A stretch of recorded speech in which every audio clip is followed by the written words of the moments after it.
Good afternoon, everybody, and welcome to Winning Digital Strategies for SMEs. My name is Layla Haj Ali, and I am the Marketing Consulting Manager at the marketing agency here at Australian Business Consulting and Solutions.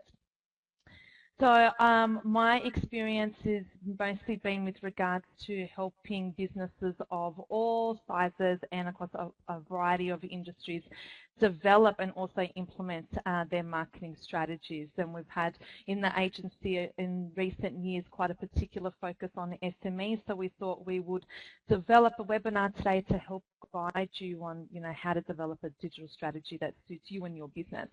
I'm also joined with our digital producer, Philip Parisi. Hi everyone, as I said, my name is Philip Parisi. I have 10 years experience in strategizing, creating and developing web solutions for small business, large businesses. I've worked with a number of large Australian retailers too. My strengths are in digital marketing and strategy.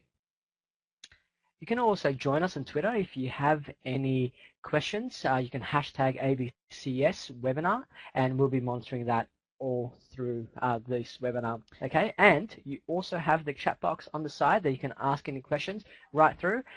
We will answer those questions at the end. We have a Q&A section for you. And if you also happen to have any technical difficulties, that chat box on the bottom left-hand corner is also the place that you would raise those concerns. So in today's webinar, we're going to cover quite a fair amount of content, and we're starting off with why you actually need a digital strategy. Then what we'll do is look at three really quite interesting strategies that we think should be up for consideration for SMEs. So we'll look at content marketing, we'll look at social media, and we'll look at marketing automation. We'll summarize all of that, and then we'll also get to some of your questions, some that came through during the registration process and any that you've asked during this presentation. So make sure that you do ask. So why do you need it? Content and digital and really anything that you do from a marketing perspective is really quite important. Obviously, it's about getting your brand out there, and you need to have a plan. One of the biggest reasons is because I think a lot of us would be all too familiar with the quote that's on the screen at the moment. And for me, it's probably one of the most important reasons why a digital strategy or a strategy for anything to do with your business is so important. If you don't have a strategy and know where it is that you're going, you're likely to get lost and waste a lot of money getting there. So looking at the digital strategy, we've pretty much got on the screen what we believe are the 7 key stages to developing a digital strategy. We're quite practical in our approach, and considering that you guys are really wanting to make this happen on your own, we need to be able to give you the steps to enable you to do that. So we start out with a plan. The next step is then about your audience and finding your perfect audience. Then it's about creating a story or a narrative that brings either your product or your service to life. Then we look at the channels that we're going to market through to, so where is your customer going to be? Then we build a bit of a process around that so we all know what we're doing and when we're going to do it. And then we keep the conversations going or keep listening to your audience. And then, of course, we absolutely have to measure everything throughout each and every stage. So starting off with the plan, why do you need to plan? Mostly it's because if you fail to strategically map your company's marketing objectives, who your audience is and your approaches, you will increase the limit and limit your success or the possibility of your success. So it's essential that you do plan. And absolutely, that old adage, if you don't plan, then you plan to fail, is absolutely true. Looking at your audience, you need to really have a clear understanding of who your audience is, and it needs to be more than just, my audience is, particular people that are in a particular type of job title, so they're CEOs or they're marketing managers. You need to know more about them than just that. Not really understanding or completely, fully understanding your customer's persona is probably the single biggest mistake that many people make. We assume a lot about who our target audience is because that's, what I think. So we really need to make sure that we correctly identify who our audience is and what drives them. If you don't, then you may be fishing where the fish don't exist. So it's then important to research your target market online. Look at things like who are they, what do they want, what can you offer them, and how do you actually reach them. And there's a couple of tools that you can use to help you identify some of that information. You could look at SurveyMonkey, you could look at Facebook Insights, and of course the information that's available on LinkedIn is also really quite useful. Moving on to the story, the third step of the process, I know for myself and most people as well, we retain information when there's a story around it. We love stories. And so when it comes to digital, this is also true, and you need to be able to tell the story through that. A lot of people might be asking how or why, because we're not having an actual physical conversation with people, but it really is just as easy through digital as it is when you're sitting face to face with somebody. So you need to look at a narrative that suits your audience so that they feel aligned with your brand. You need to think about, what does my customer care about in my story? What emotions does the story evoke? And how do I get this story to actually create an action? So if we think back about, what Apple was doing with the launch of the iPhone 6 and the story that they created around that campaign, not once throughout any of their campaigns did they say, buy me now, buy me now, buy me now. It was more about what the iPhone can do for their life, how it adds value, all the different experiences that can be facilitated or captured through the iPhone. So I think back to the story that they had around the father holding their newborn child on the couch, and the baby had fallen asleep, so he used his phone to turn off the lights. It's, that is those types of experience that product adds to that person's life.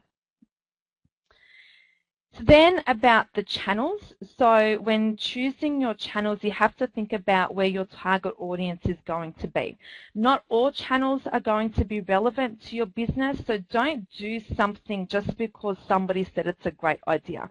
I always tell a story about the plumber who invests all this time and energy on a Facebook page when really, when the house is flooding because a tap has exploded, I'm not going to be going to Facebook to be looking for a plumber. I'm going to be going to Google. So it's about thinking about the types of channels that are relevant for you and for your target audience, and where that person is going to be at the time when they're looking for your service or your product. So there's a couple of different channels that you can look at, obviously your blog or website, social media channels such as Facebook or Instagram or Twitter, LinkedIn, YouTube, and then of course Vine. So you need to really think about the channels that are relevant to your audience. The process, what to do, when to do it, who's going to do it, how much you want to spend. So what to do, what are you going to do? Are you going to actually spend money on AdWords, for example? Are you going to write the articles yourself? When to do it, you have to have a calendar up to understand when things have to go out. To be effective on any channel out there, not only social media, you actually need to plan, right? If you're going to have an ad in the magazine, you have to be ready 3-4 months before it goes out, etc. Who's going to do it? As a SME, a lot of the times we forget because we have a million other things to do, right? And so this is where you start having to decide if you're going to actually do the work yourself, outsource it to a marketing agency, or maybe talk to students at university to work 1 or 2 days a week. It's super important to understand who's actually going to do the work for you and how much you want to actually spend. Of course, money is one of the biggest factors that we have to focus on. And as a small business, we have to see where everything goes and where everything, what the return is with everything.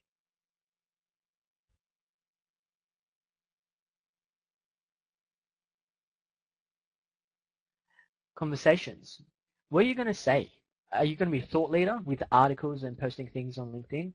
how-to documents like on your own blogs, etc. You can create an ebook with case studies inside. Are you going to do status updates on LinkedIn, Twitter, or Facebook, or any other social media site?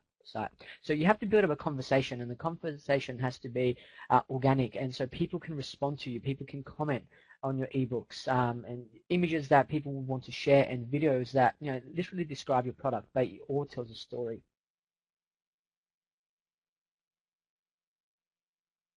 The measurement. The last and most important factor of what we're talking about today is how you're going to measure everything.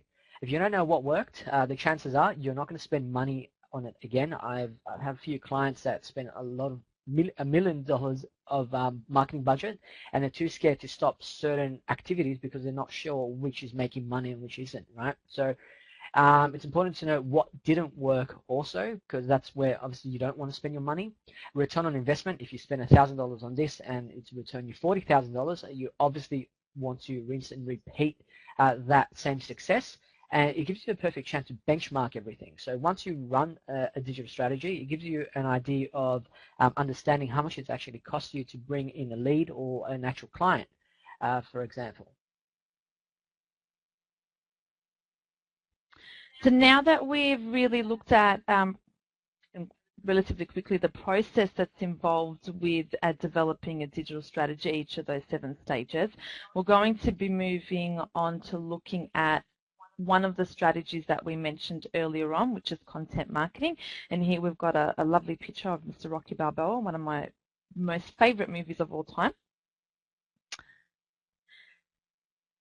And the reason why we've looked at, at content marketing as one of the key strategies is because it really is the leader in some of the digital marketing trends for 2015.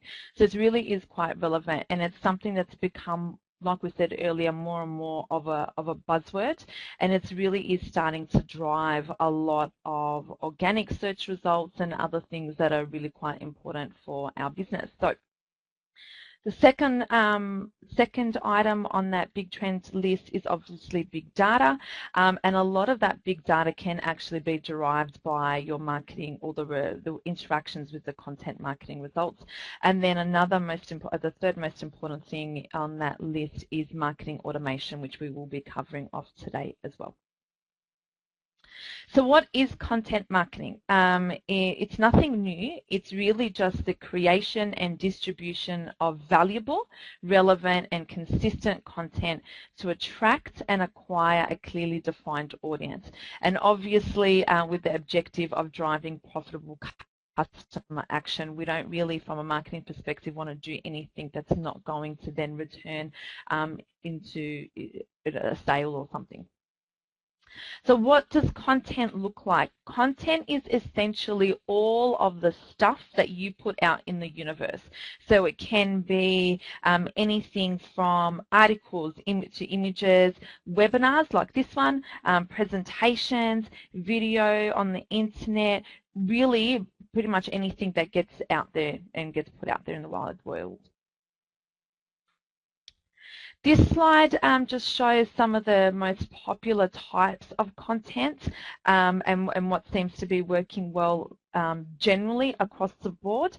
Depending on your industry and the type of audience that you are trying to engage, you're going to get different results. But this is at least a good starting point for you to think about some of the types of article, at least the channels to market for people to have a look at. So generally, social media content marketing is very, very popular, as you can see here, and then followed by newsletters, articles, blogs, and those types of things. But you really do need to make sure that you're looking at things that work for you. So make sure that you are doing things that are relevant for you and for your business. Don't just do these channels to market just because that's what the graph said. So make sure that it's relevant to your business. So for something for you to have a think about is, potentially creating a landing page or something similar where you can house all of your different bits and pieces of content that you can then drive your target audience to a specific location to get them to engage with your business. So here's an example of our microsite, marketingsuccess.com.au. Feel free to check it out after the webinar. And here we've got a whole heap of resources and webinar replays and infographics, and it's just an example of a way for you to house all of these bits and pieces of content and get everybody to come to that one place as well. So it's something to think about as an idea. There are different ways that you can use content and how it can benefit your business. So one of the first ways is to attract new customers searching for topics aligned to your product. So, an example we often use is with a company that sells packet cake, for example. So you might then write recipes about, how to bake a chocolate cake. So it's aligned to your product. Proactively provide customer service. So think about all the different types of questions you get asked on a daily basis and develop content around those questions. It helps to break down those barriers and those barriers to acceptance of your product or your service. Bribe, and we use that in a friendly way, people for their contact details. So if you think about websites that you've gone to before where you've wanted to download an ebook and they ask for your email address in exchange for that free ebook, that's what we mean by bribe. Encourage customers to take certain actions. So if we think about, again, what Apple was doing with their big iPhone 6 campaign, and then obviously align your brand with a certain perception. So an example, and this is one of my most favorite examples of content marketing, I think it is a complete genius idea. Michelin tires, we all know them, and we also all know about Michelin-starred restaurants. And not a lot of us, I speak for myself, I didn't know that the two are actually interconnected. So Andre and Edouard Michelin started out way back when. I think this edition is from 1901, the picture that you see on your screen. They had a tyre company called Michelin Tires, and they really wanted to obviously get people to drive around the place a bit more and wear out their tyres so you come back to them to replace your tyres. So what they then thought about is, okay, instead of us going out there and doing the hard sale, let's, get people in their cars, on their bikes, driving around and, looking at places where they can stop and enjoy, all the different bits and pieces that are out there on the road, give you drivers some useful information about where to go, where to eat, where to stop, some new experiences. And as a byproduct of that, they'll be, exploring more, wearing out their tyres, and then, of course, then because we've provided them that free information, they'll come back to us as Michelin Tires as being the good guys that, really enrich their lives. So it's an interesting way to think about content marketing. So the point about this is that the content you produce doesn't necessarily have to be specifically about what you do in your business. It's about, what does your customer want and what do they do in their life and how you can enrich it.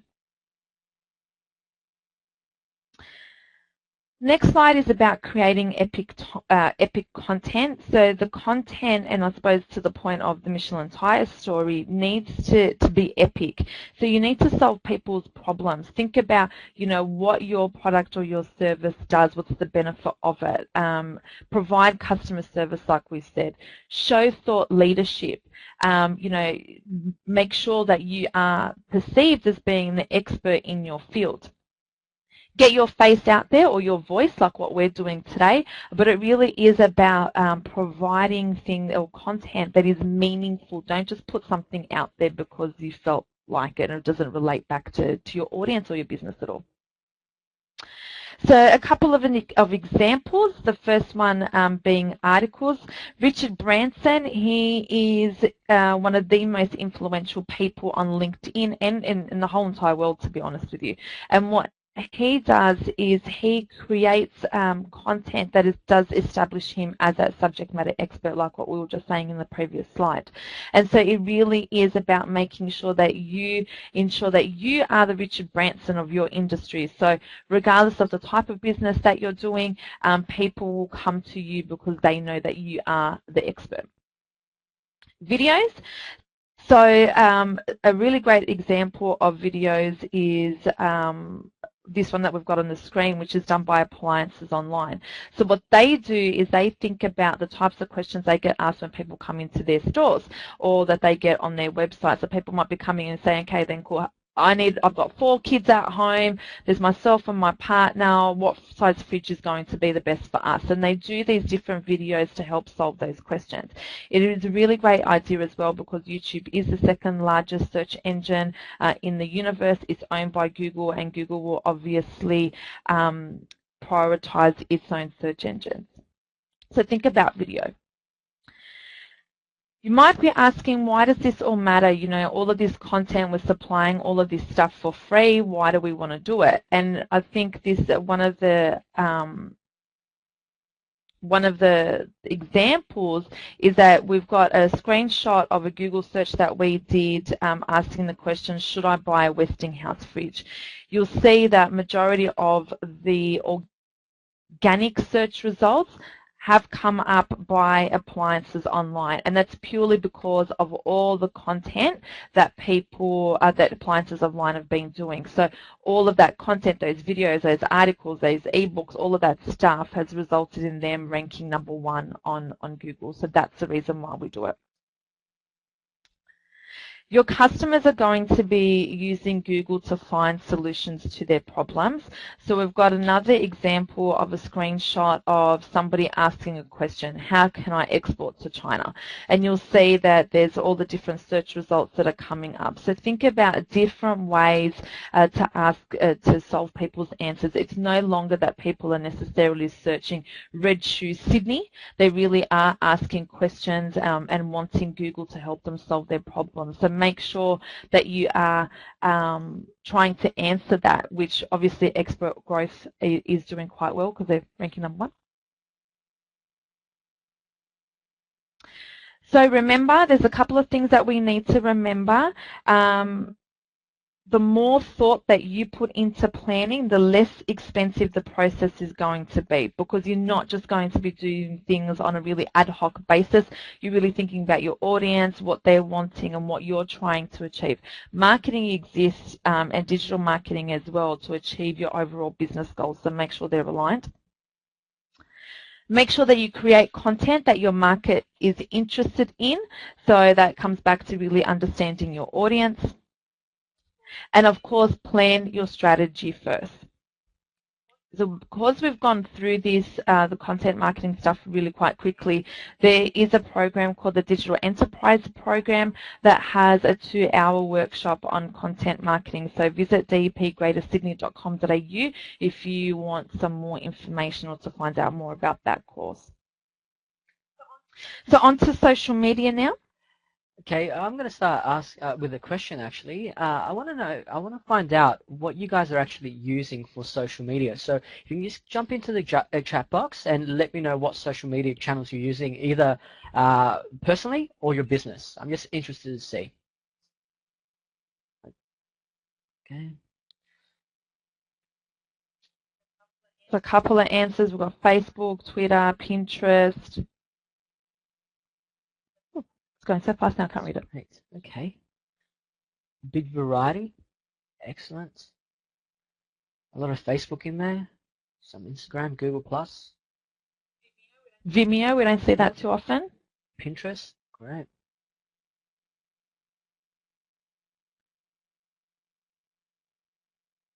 Okay. Excellent. So we have a big mixture, and from what I can see, Facebook is the dominating actual social media channel that we're seeing, which is great.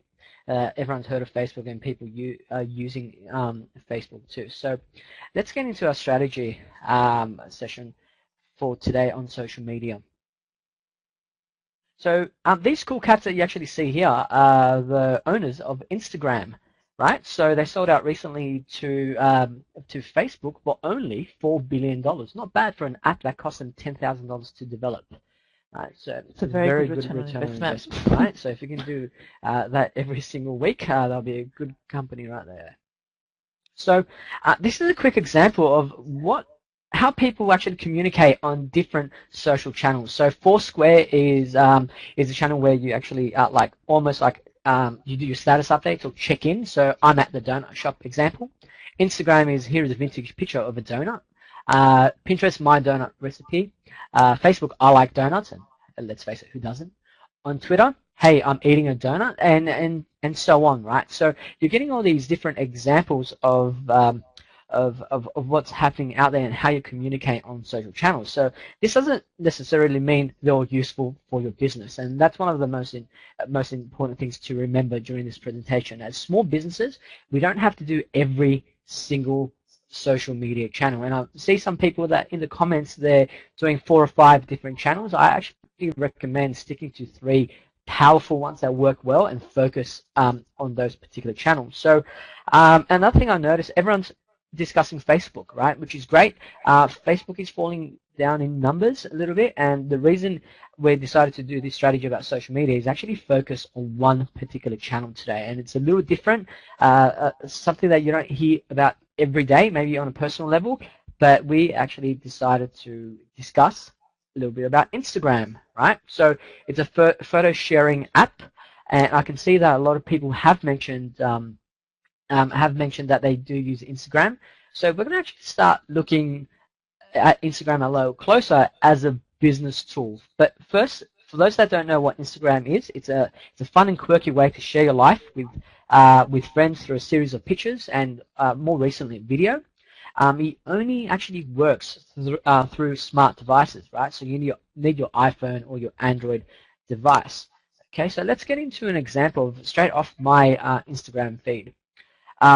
Here's an example of an Instagram post from a company called Data Time. I buy a lot of suits online, so I look at these sort of Instagram accounts. So this particular image actually is about suits. This company sells accessories and watches for men. They don't actually sell suits, but it's a way to curate other people's content to show that you are interested in a certain level of styling, right? So because they're selling watches and accessories, they also know watches and accessories go well with suits, right? So it's curating content around a particular market, and their market is men's products. I'm going to go through this a little bit more in detail, but just an example, if you see what this actual status is about, the only 50 shades of grey, we can approve of art, blah, blah, blah, that actually goes to show this particular picture came out with the launch of the movie, right? So they're taking advantage of hashtags that I'll go through also. You'll see a hashtag in there that says 50 shades of grey. And you see also hashtags about men's style, men's lifestyle, etc. And these are important, especially super important for a small business, that you're using the right hashtags, and we'll jump straight into that in a second. So what we actually want to discuss first is for those that do not have Instagram, on how you can actually download it, right? So you can download it off the app of the app channel, so the Apple Store or the Google Play Store for your phones. You create a simple username or your business name. You can use your business name in there. Highly recommended. You can take pictures or 15-second videos. You can add effects or filters, as you can see on the right-hand side. Hashtags are like keywords. So like as you do on your website, you actually plan keywords about what you do and what industry you're in. Hashtags are exactly the same. So you use this in your content so people can find you. It's a way that people search on these particular social media channels. It actually works on Twitter really well, and more recently Facebook.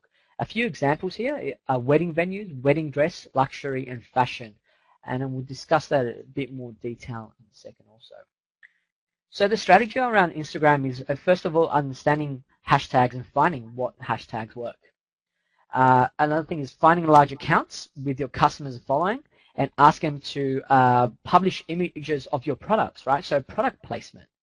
Another one is to follow your competitors' followers and see what people are actually saying to your competition. So if your competition, say it's a retail store, for example, and they don't have a particular color dress, or they don't have a certain style, as the competition, you can actually respond and say, hey, actually, we have this style, etc.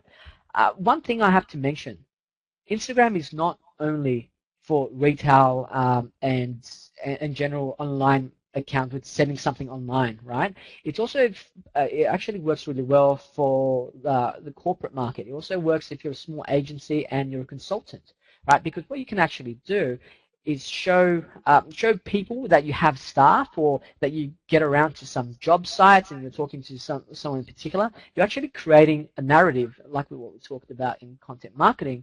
It's creating a narrative around your story using images, right? So it's not only for products. A lot of people say, oh, we don't need Instagram because we're selling a hat. We're not selling hats.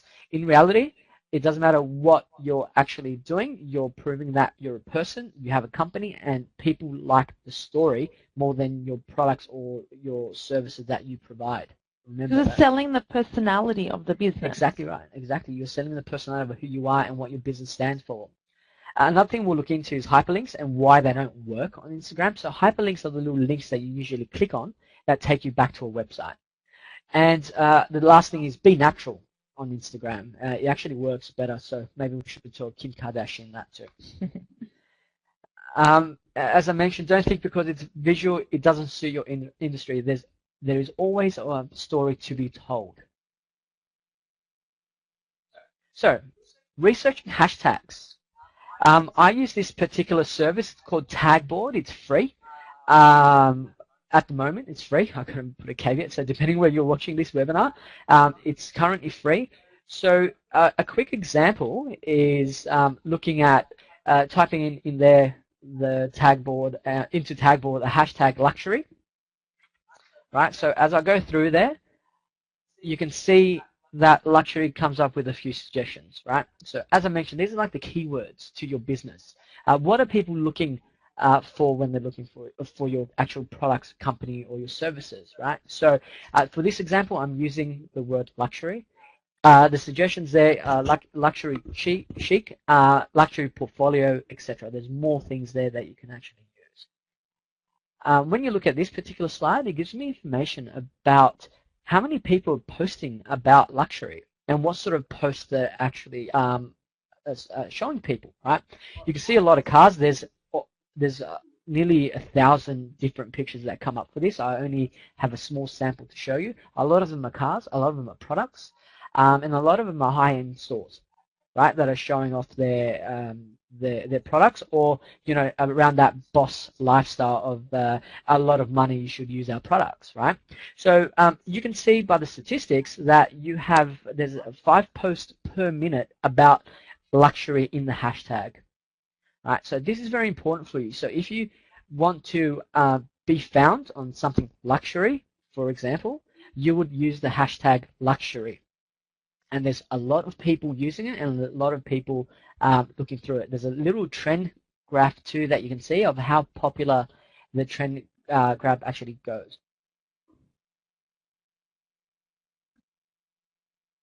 Finding large accounts. So what's the point of actually finding large accounts on Instagram?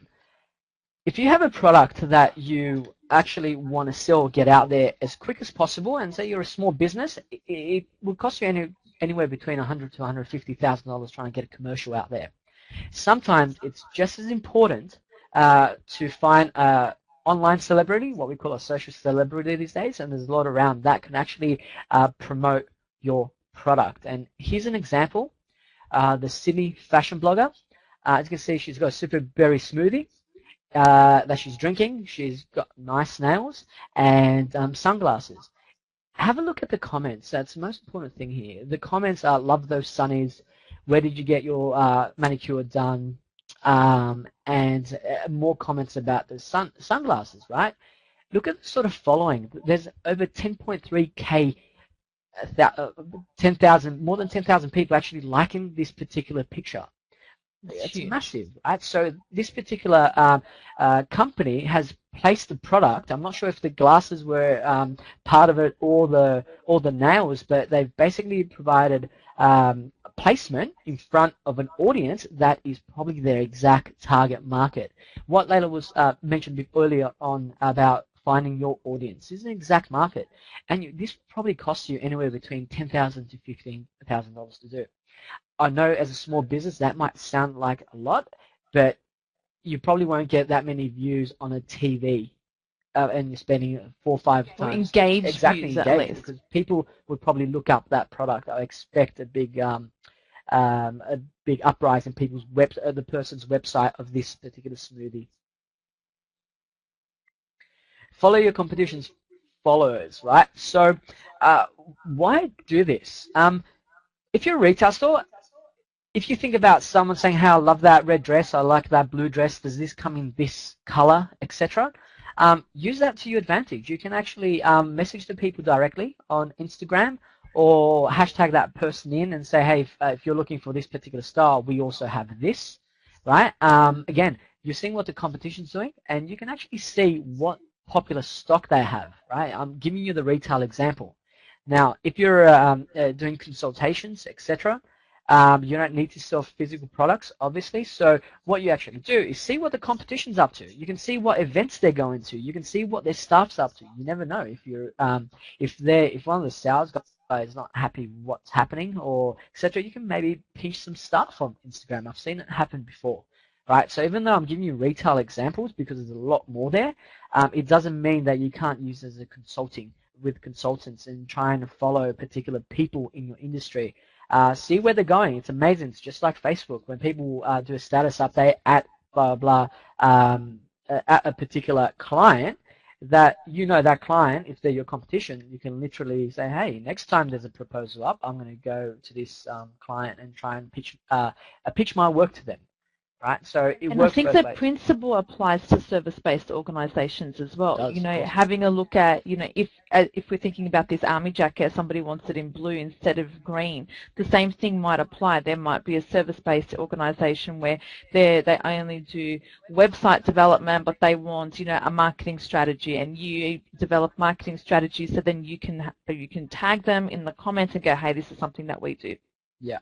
And service-based people, they might be going to look for, inspiration, or again, back to that personality, people buying from people. Yep, and I think what's happening, especially in the consultation services, we're getting dry. There's no way of showing the personality of the company. Yeah. So what we're doing, we're forgetting to actually showcase our staff. I've come from an agency background that there's not too much you can actually say about your client's work and how great the work is. But what you can do is showcase the people that work for you, and showcase your skills. And you can showcase, I guess, like your different, depending what industry you're in, you can showcase your building if you want. You're just showing people how big you are, your portfolio, etc. There's no ending. Even though I said retail examples here, but the services and consultation services need to focus on Instagram, because Facebook is getting a little busy and Instagram is growing as quick as possible. If you can master an Instagram strategy now for consultation, you'll be a lot, for consultation service-based businesses, you'll be a lot better off when your competition try to jump on it later on too. Hyperlinks in bio. So basically, as I mentioned before, you do not have a chance to put your website or your product link inside your actual status updates on Instagram. Right, so especially if you're offering, say you're a boat manufacturer, or you service boats, for example, you don't actually have to say, hey, buy this product, but you can have a picture of a nice, decent boat. For example, the CEO of Apple had a massive boat in the harbor for a few months, right? So you can post something like that, and basically when people go, wow, this is an interesting boat, and they get interested in what you actually do, they'll go back to your bio where you actually have a link back to your website. And here's an example from Michelle Obama. You can see she's got whitehouse.gov for a nice little domain to have. You need to remember that natural actually works really well on Instagram, and being a person and not only objects. Right, so we saw that luxury example I gave you before, a lot of cars, flashy products, etc. But showing who is behind the company also works really well. And the bio. Remember to add your URL in the bio. If you don't, you're not going to make any money because people don't have enough concentration, especially on social media, that they're going to think, oh, I'm going to look up this name. But actually what they're going to do, they're going to click on the actual your name, your username on Instagram, then find your bio and go from there. So here's a quick example. Again, retail example. That's someone posting a picture of a hat that leads people from the bio into your site, and people like the actual hat, and you make money on this other side from selling this particular hat. Okay, so you can actually, if you are retail, if you are a retail provider, people post different things all the time that it could be a product that you're actually selling, and you can comment inside the product basically saying, hey, wow, we've got this product too, and people will actually look it up and go from there. And don't be a spammer. No one likes something over hashtag, right? So you see this example, there's obviously about 20 to 25 different hashtags. Make sure you're only using 3 to 4 maximum every time you actually are using Instagram or Twitter. It works both ways. Or Facebook is becoming more and more popular on Facebook. So marketing automation. Why it's so important? Marketing automation. I know this is a bit of a buzzword that you see everywhere at the moment, but it's automating some of those mundane and manual tasks you're doing, especially for a small business. We know sometimes it's only us working. Sometimes there's yourself, your wife, and a kid, one of your kids trying to help you out with everything. So you actually have to think about it a little bit more in the sense that there's a lot of work to be done. Marketing automation takes out the mundane stuff and makes things a little easier to run. And lets you work smarter instead of harder. Exactly right. So let's get into what is marketing automation, because I know a lot of people don't understand. They've heard the buzzword, of course, we've all heard buzzwords, but no one actually knows what it does and what it means. So marketing automation refers to software, platforms, and technologies designed for marketing departments and organizations to more effectively market on multiple channels online. Now, for a SME, that might sound a little, wow, this isn't me, but let me tell you, and I'll show you why, this is exactly what you need in your business soon. So why is it a great tool for SMEs? It works like an automated salesperson, right? So some of the tasks that a salesperson will do, like sending emails and making phone calls, the marketing automation can actually do all that stuff. It can qualify leads, so weed out all the tire kickers and time wasters through pre-qualification, sending certain emails out to people, even surveys saying, hey, yes, I know you want to use our company, or are you interested in our products? What are you interested in? Keeps you front of mind to leads and customers. I mean, how many times have you sent an email and forgot all about contacting that prospect again, right? The marketing automation takes all this out, all the guesswork out. Marketing automation works with data. So the more data you have, the more you can automate your small business. And data you can get offline from events, digital channels like your website, social media, etc. How it works. Marketing automation is actually a tool that you use. You have to strategize and plan, something that we keep pushing, and content. Let's go back, think about the content marketing that Layla went through just a second ago, right? Well, a couple of minutes ago now. Very important, or your marketing automation won't work. There's a few companies out there doing marketing automation. Many are very expensive. You're looking at products between the $10,000 to $20,000 mark. But what we're actually going to discuss today is a product that only costs $20, and that's MailChimp, right? And we actually use it internally too. So it's an affordable solution. It's $20. A lot of small businesses, the reason we chose MailChimp too, a lot of small businesses are using MailChimp for their newsletters already. So a lot of the content is already on your website. A lot of their forms and their embedded pixels, what we call, is on your website already. So what does it actually look like? If you've gone to a website, here's our example. If you've gone to a website and you enter your email in there, that leads all your information, well, the contacts information, into your database of your marketing automation channel, right? So what it actually does, it collects an email or a name in an email and moves you through moves you through the process, moves your actual visitor through the process. And the process could look a little like this, right? So say Sally comes in from this side and she downloads an ebook about losing weight, let's say, and it moves them through an email series of 1, 2, 3, 4 emails of information for this particular lead, right? At the end of that, you can throw an offer to buy your weight loss product, right? That's just one example. Another example of marketing automation is if someone comes through, looks at looks at a service, they're looking for a divorce, let's say, and they need a solicitor for a divorce, and then all of a sudden they look at property law information on your website. The marketing automation tool can actually customize the emails that are being sent out for your particular journey of the client. To strategize and plan, it's important to know your customer's journey, right? So you have to plan these emails out and these actions out from the start. You have to prepare the content. Obviously, it's not just an email. You can send people back to your blog and back to your website so they can get more information from you. And of course, measure results at all times. Here's a basic look of a quick automation. So people are coming from the left-hand side, people are coming from Facebook or PPC ads, landing on a landing page for a free report. For a free report, there's a sequence of emails, and depending if the person has clicked on there or not, moves them into more sequences to buy a product. It's that simple, and you can think about how, as SME, you can use that with 5 or 6 emails maximum. Another quick example, promo email going out, and only if someone has taken action is when there's a different email that goes through to the person that has taken action or not, right? So you can start seeing how it can work for you. Every lead that comes through ends up on a journey that it's doing the sales for you instead of you having to pick up the phone, send them an email, and just takes so long to do manually.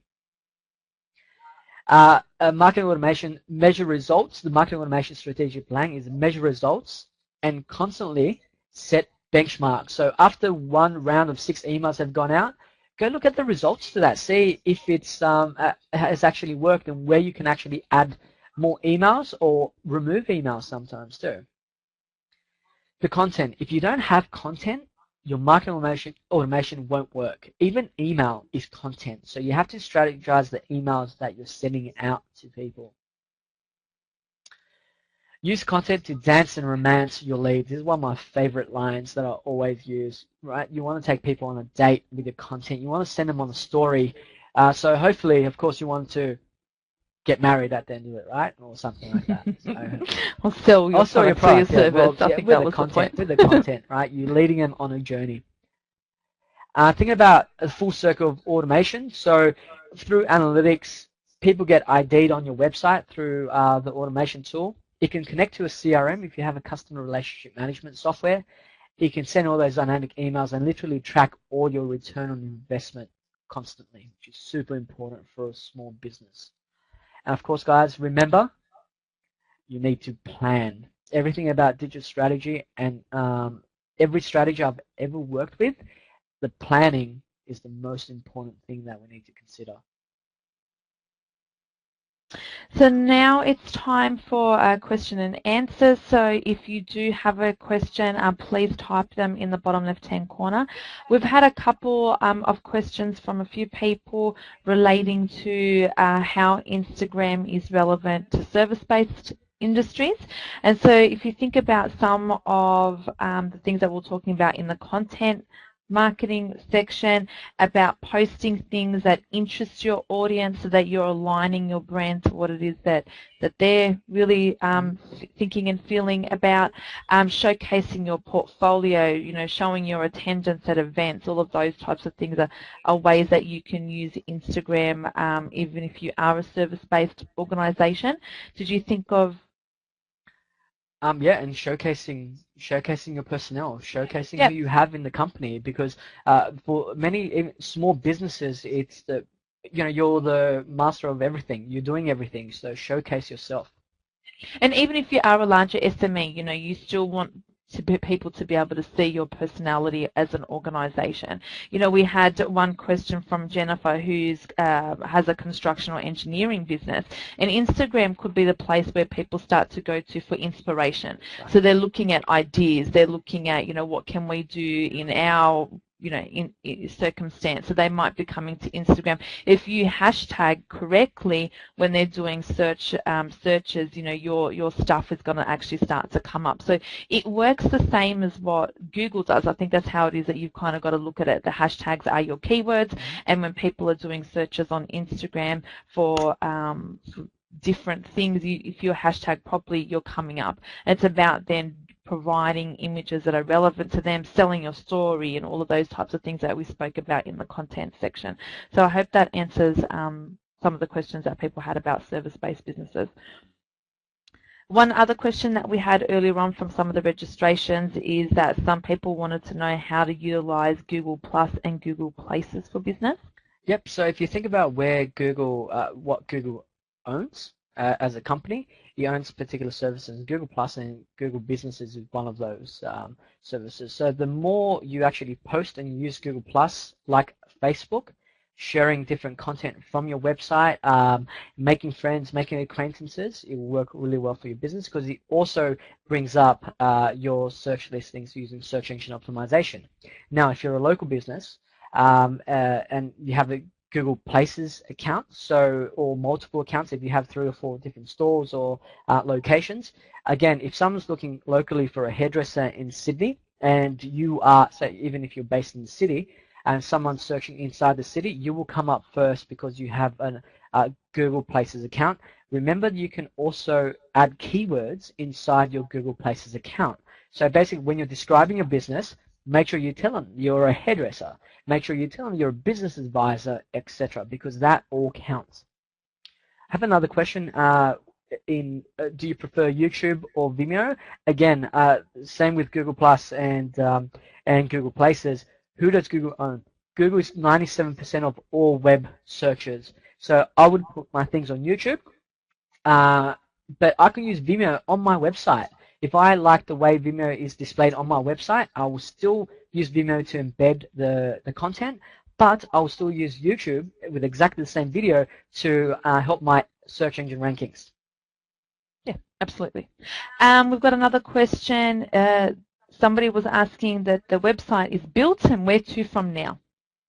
So we went through a few strategies today that you can actually focus on, but I guess the website is only 40% of the business. The other 60 is literally marketing. You have to focus on who the client is, why you built that particular website. So you really want to really see where your market's going, where they are. If they're on Instagram, Facebook, or you can consider turning on a tap of leads and using AdWords, paid traffic, to come to your website, depending on what service you actually are providing or what products you're selling. So don't forget, if you've got any questions, please type them in the bottom left-hand corner. We've got another one that's asking about the best approach for their digital strategy. They're a service-based business that's offering very customized and solution-driven services. Okay, so depending on what you're trying to do and what you're actually selling, it's very much I'm trying to guess on what you're trying to do, but you actually should focus on case studies, right? Other clients' case studies. Even though you are customizing the service, you will have clients with the same sort of needs, and you would have previous clients that have gone through the same problems that your new clients have. That's why they're using your solution. So I actually suggest using a bit of using white papers or PDFs or reports to really get your company out there and front of mind, because people come to your website, it's very hard to convince people to take a particular action unless they believe you can solve their problem. Yeah. We've got a question here from Sarah. Is content marketing more effective than using paid advertising like Google Ads? That's a great question. So with content marketing and paid advertising should go hand in hand, right? Because your content marketing doesn't happen overnight, but it does happen. But it takes time to build content marketing, and great content takes money too. And if time is money, That's one of the things, right? So you can actually think about running content marketing and paid ads at the same time. You actually learn a lot from content marketing, and you learn a lot from paid advertising, because if someone's coming to your website from paid advertising for a particular keyword, and that's what's bringing all the leads through, you know your content marketing should be focusing around this particular keyword, right? So it really much goes with content marketing and AdWords, for example, or even Facebook ads, go very well together, okay? And content marketing is the new, not so dirty search engine optimization. Yeah. And I think that paid ads is almost the vehicle that you use to drive people to your site so that they can then digest all of your content as well. Yeah, exactly right. So most of the companies I've worked with or started, I start off with ads just to see what my clients are looking for exactly, and then I build the content after that, and I keep running them hand in hand. And Tim asked a question about case studies. Does that mean testimonials? It does mean testimonials, but a little bit more advanced testimonial. For example, this is the company, this is the problem they had, this is the solution we came up with, and this is how we executed that solution, and what the results were. Yeah. Exactly right. We've got a couple of questions about privacy and asking consent from clients before posting on Instagram. Yeah, so I have a thing that I tell everyone, keep doing it until you get in trouble, and then someone says anything anything about your particular item. But generally, for example, on Facebook, once you upload an image, it doesn't belong to you anymore. Part of the privacy concern, so everyone has on Facebook, is your images are not your own anymore. So it's exactly the same on Instagram. So if you want something not to be on the internet, I suggest you don't put it on the internet no matter what.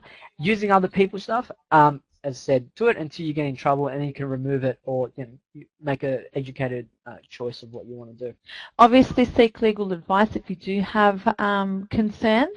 But what we have a tendency to do in our agency is that at the end of each project, we ask permission from our clients to use them in our marketing and in our testimonials. And I think that if you do that, then you should be fine. And that makes sense, of course. Don't take my legal advice. I just do things until I get in trouble, usually, right? So. All right, we've got some other questions on the best channels to reach SME business owners. The best channels to reach SME business owners? Okay, so think about, again, going back to the audience. Where do they hang out? What do they do? What online channels are they on? Are they on Facebook? Are they on LinkedIn? Of course, a lot of people are on LinkedIn, because as SMEs, you're generally targeting bigger companies than yours to actually get into or sell to, etc. So I mean this in the best way. Stalk people. Right, stalk your audience, right? I'm sometimes a professional Facebook and LinkedIn stalker, right? So get onto LinkedIn, find who works at a particular company, and build your content around that. And so and you can actually open up communication channels between your different markets and your different customers or possible vendors through what you're writing on social media channels. We've got some other couple of questions about more about the privacy. We in our business have a tendency to get everything in writing, and we always ask permission, even if it is for testimonials, case studies, and those types of things. We run it past the customer first. Obviously, it's a reflection on their business too, so we need their permission. So I hope that answers that. Any other questions, please do write them in there. We've pretty much got about 60 seconds, so make the most of the time now. Countdown. Yeah, there's no time limit on it. Another question was, how do we best measure return on investment on content marketing where the focus is primarily on brand recognition? Yeah, branding is one of those things that it's hard to show return on investment, because you're just shopping for eyeballs, basically, right? So you want people to see your brand, and that's the hardest thing to get out there. But when you do content marketing properly and you start getting featured in industry blogs or other thought leaders in the industry, that's when you truly see a return on investment, because your website and your social profiles, your LinkedIn, would start getting hammered with new people trying to connect to you. And it could be also having a look at the number of search results that have been about your business name as well, Exactly. seeing if that's increased. Yep. will Instagram ever go desktop? Oh, good question.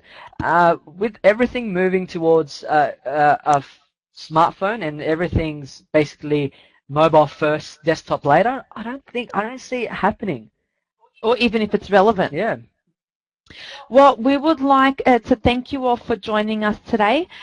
Please do visit our website marketingsuccess.com.au or also visit australianbusiness.com.au as well, so you can see all of the services that we offer. This presentation will be emailed out to everybody, so if you've missed anything, please don't stress, you will get a copy of it. If you have any questions, or if you had a question in the question box and we didn't get to it, we will be in contact with you. Otherwise, you can connect with us on LinkedIn, or by all means go to either marketingsuccess.com.au or australianbusiness.com.au and contact us through there. I hope you all have a fantastic afternoon, and please do not hesitate in contacting us if you've got any questions. Thank you. Bye.